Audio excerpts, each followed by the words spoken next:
안녕하세요. 까치살모입니다. 오늘은 전차 매니아라면 엄청나게 흥미가 당길 이야기를 가지고 왔습니다. 솔직히 저는 그 사진을 보고 흥분이 될 정도로 흥미로웠는데요. 다름 아닌 레오파르트2 전차의 러시아제 반응 장갑이 장착된 사진이 트위터에 올라왔습니다. 남의 사진을 막 가지고 오지는 못해서 제가 링크를 댓글에 남겨둘 테니까 다들 한 번씩 봐보세요. 뭐 사진에는 설명이 없지만 당연히 우크라이나에서 나온 사진일 거라고 보는 게 대부분의 의견이고요. 지금 이 사진에 전 세계 밀리터리 매니아들의 관심이 집중되고 있습니다. 당연히 전차에 관심이 있는 사람이라면 누구나 흥미로울 수밖에는 없는 사진이니까요. 그런데 이 사진에는 좀 이상한 점이 있습니다. 왜냐하면 이 사진의 레오파르트2에 장착된 반응 장갑은 콘탁트1입니다. 콘탁트1이란 러시아가 최초로 만든 반응 장갑입니다. 한마디로 가장 구식 반응 장갑이라는 겁니다. 그런데 왜 이게 이상하냐면요.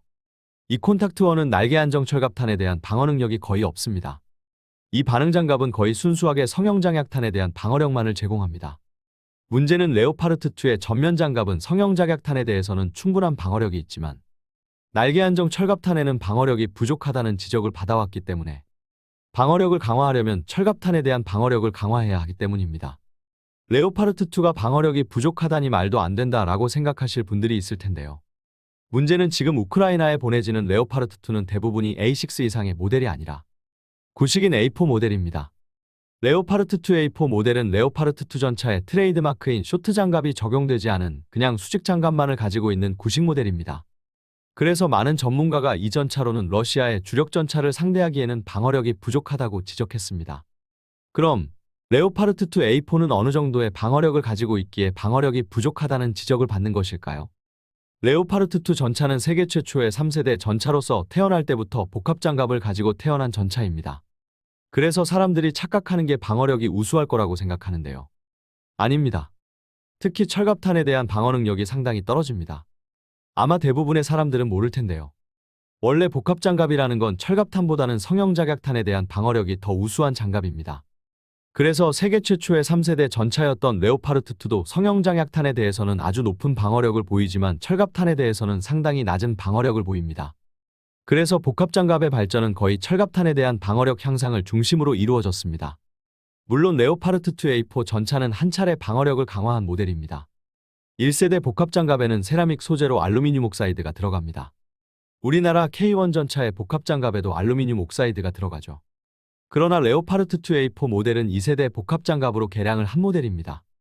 2세대 복합장갑은 세라믹 소재로 실리콘 카바나이트를 사용하고 있죠. 우리 흑표전차도 2세대 복합장갑을 채택하고 있고 사용하는 세라믹도 실리콘 카바나이트를 사용하고 있습니다. 그리고 레오파르트2 A4 전차도 실리콘 카바나이트를 사용한 2세대 복합장갑을 사용하고 있고요. 이 이야기만 들어보면 레오파르트2 A4의 방어력이 충분해 보이죠. 그러나 그러하지 않습니다. 현재 레오파르트2 A4 전차의 전면 장갑의 방어력은 철갑탄 대비 500mm대로 알려져 있습니다. 그런데 문제는 현재 러시아에는 이 500mm급 방어력을 관통할 수 있는 날개 안정 철갑탄이 존재한다는 것입니다. 그것도 두 종류나요. 이 탄들은 T-14 아르마타 전차의 개발 중에 태어난 물건들인데요. 아르마타 전차 자체는 대량 양산되지 못했지만 탄약 많은 기존 전차들에도 적용되어 있습니다. 우선 3BM60이라는 탄이 있는데요. 이 탄은 기본적으로 T-90M 전차에 적용되어 있지만 기존 전차를 대폭 개량한 T-72B3이나 T-80BVM 전차들에서도 사용할 수 있는 탄입니다. 이 탄은 정말 독특한데요. 원래는 이 탄은 T-90M 전차의 포탑을 개량해서 포탑 후반에 탑재되어 있습니다. 러시아의 전차들 하면 캐로젤이라는 자동장 전장치가 유명하죠. 그런데 이 탄은 캐로젤 자동장 전장치가 아닌 별도의 후방 공간을 마련해서 별도로 탑재한 겁니다. 그 이유는요. 이 탄이 관통자의 길이를 대폭 늘려서 캐로젤 자동장 전장치에 탑재하는 게 불가능하기 때문입니다. 그래서 별도로 보관하는 거죠. 그런데 이번에 우크라이나 전쟁에서 아주 재미있는 이야기가 나온 게 있었는데요. 기존까지는 이 탄을 장전하는 방법이 알려지지 않았고 그래서 다들 짐작하기로는 미국의 M1 전차처럼 포탑 후방에 방폭 문이 달려 있어서 이 방폭 문을 열고 탄을 꺼내서 수동으로 장전할 거라고 짐작만 하고 있었습니다. 그런데 이번에 우크라이나에 의해서 T-90M이 노획되면서 장전 방식이 드러났는데요. 이 포탑 후면에 탄약고와 포탑 내부와 연결된 방폭문 같은 건 없었다고 하고요.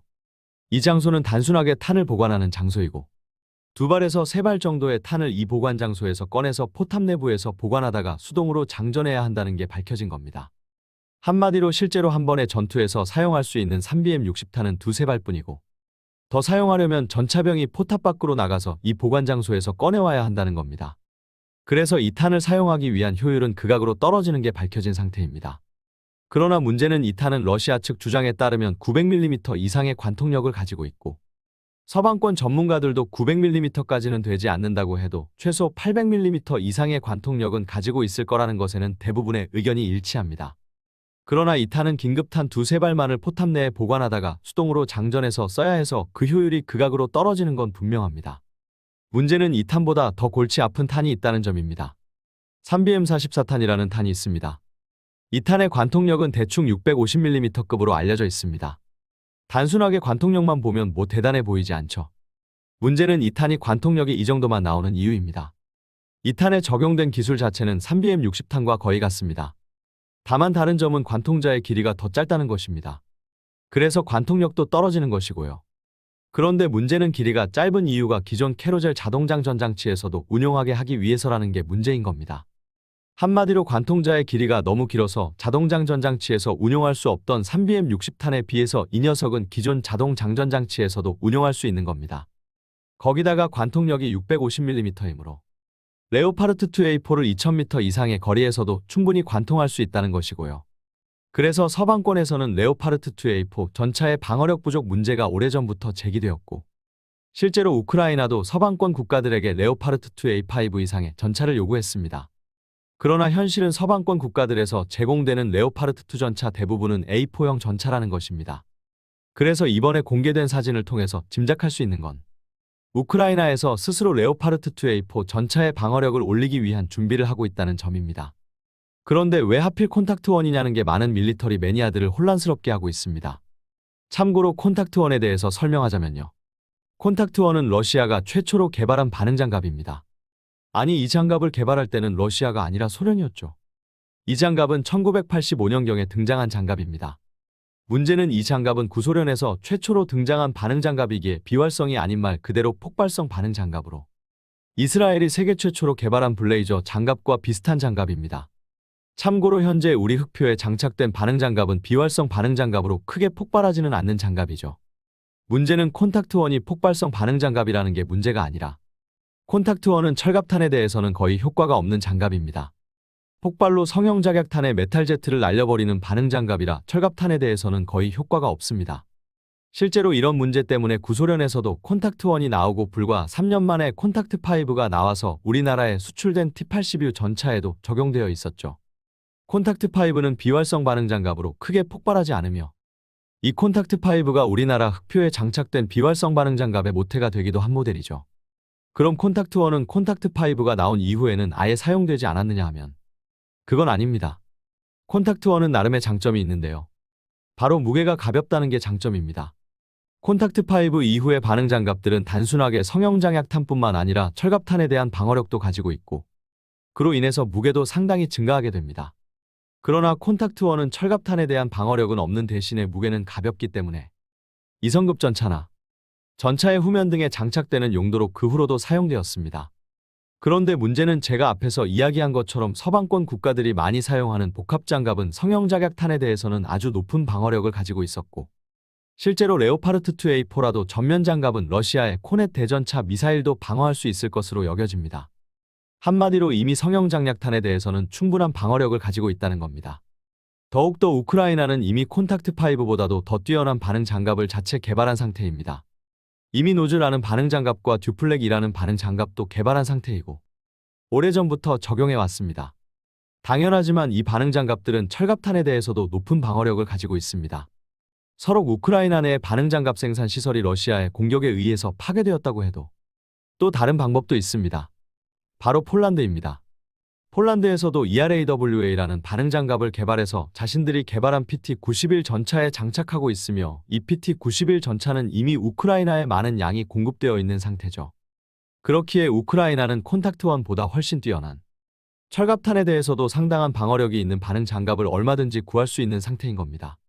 그래서 지금 많은 밀리터리 매니아들은 왜 하필 우크라이나가 가장 구식 반응장갑인 콘탁트1을 레오파르트2A4 전차에 장착했는지에 대해서 열띤 토론을 벌이고 있는 상태입니다. 물론 저도 왜 콘탁트1을 장착했는지 짐작이 가는 바가 있습니다. 그러나 제 의견을 굳이 이야기하는 것보다 한번 여러분이 생각을 해보셨으면 합니다. 왜 우크라이나가 새로운 신형 반응 장갑을 다 놔두고 저런 구식 반응 장갑을 장착했는지 다들 각자 생각을 해보시는 건 어떤가요? 여러분은 무슨 이유 때문에 우크라이나가 레오파르트 2A4 전차에 콘탁트1을 적용했다고 생각들 하시나요? 이상 영상 봐주셔서 감사합니다.